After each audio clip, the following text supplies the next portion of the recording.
கடற்கரைக்கு பக்கத்துல கொஞ்சம் மலிவான ரெஸ்டாரண்ட் கிடைக்காது நினைக்கிறாங்க. இந்த ரெஸ்டாரண்ட் வந்திருக்கிறோம். சுல்தானா இந்த ரெஸ்டாரண்ட்டுக்கு பேர். அழகா இருக்குது பார்க்க வடிவம். இங்க கடற்கரை என்றபடியா சுட்ட மீன்கள் கிடைக்கும், டோராத் மீன்கள் கிடைக்கும். ஆனால் மீனெல்லாம் கழுவ மாட்டாங்களா, தான் பிரச்சனை. நல்லா டெக்கரேஷன் பண்ணியிருக்குது. கிட்டத்தட்ட ஃபாஸ்ட் ஃபுட் மாதிரி தான் இந்த ரெஸ்டாரண்ட். ஃபாஸ்ட் ஃபுட் கடை தான் இது. ரெஸ்டாரண்ட்டுக்குள்ள வந்து ஆர்டர் பண்ணியிருக்கிறோம். விலை பரவாயில்லை, சாப்பிட்டு பார்த்துட்டு சொல்றோம். இது இந்த நாட்டு ஒரு சோடா வகை போகா. கிட்டத்தட்ட எங்கட நெக்டோ மாதிரி இருக்குது. நெக்டோ மாதிரி இருக்குல்ல, நெக்டோ மாதிரி இருக்குது.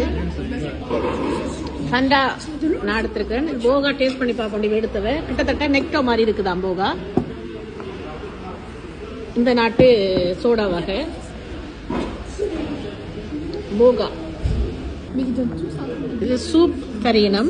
சூப் வந்து நாங்கள் ஆர்டர் பண்ணல. இங்க வந்து ஒரு சாப்பாடு நாங்கள் ஆர்டர் பண்ணினா எக்ஸ்ட்ராவா உண்டு தருவினம் அந்த தங்கட ஒரு வரவேற்கிறதுக்கு.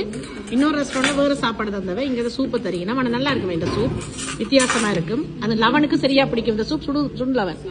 லவனுக்கு இந்த சூப் சரியான பிடிக்கும். அதுக்குள்ள குஸ்குஸ் போட்டிருப்பினோம். குஸ்குஸ் போட்ட ஒரு சூப் உண்டு. இவன் வகையில இருக்கும். லவனுக்கு தான் இந்த சூப் சரியான விருப்பம். நான் சூப் ஆர்டர் பண்ண முடியிருந்தேன்னா நான் சூப் தாங்களாவே ஃப்ரீயா தந்துட்டேன் அவங்களுக்கு. இது அந்த வரவேற்கிறதுக்கு தார சாப்பாடு. இந்த சாப்பாடு இது பிரசன்ட் அடுத்த சாப்பாடு குஸ்குஸ் பூலே. நல்ல வடிவான பிரசன்டேஷன். சாப்பாடு எப்படி இருக்கு தெரியாது, பிரசன்டேஷன் நல்ல வடிவா இருக்குது. பெரிய மிளகாய் வச்சிருக்கணும். என்னென்னு பிரசனை சாப்பிட போற இடம் தெரியாது. பொனாப்பெச்சி பிரசன்னா. இது இன்னொரு பிளா. இது கிட்டத்தட்ட ஈரோவில் 8 யூரோ 9 யூரோ தான் முடியுது. நூடில்ஸ், கோழி, ஃப்ரித், சலாட் எல்லாம் வச்சு நல்ல ப்ரெசன்டேஷன்.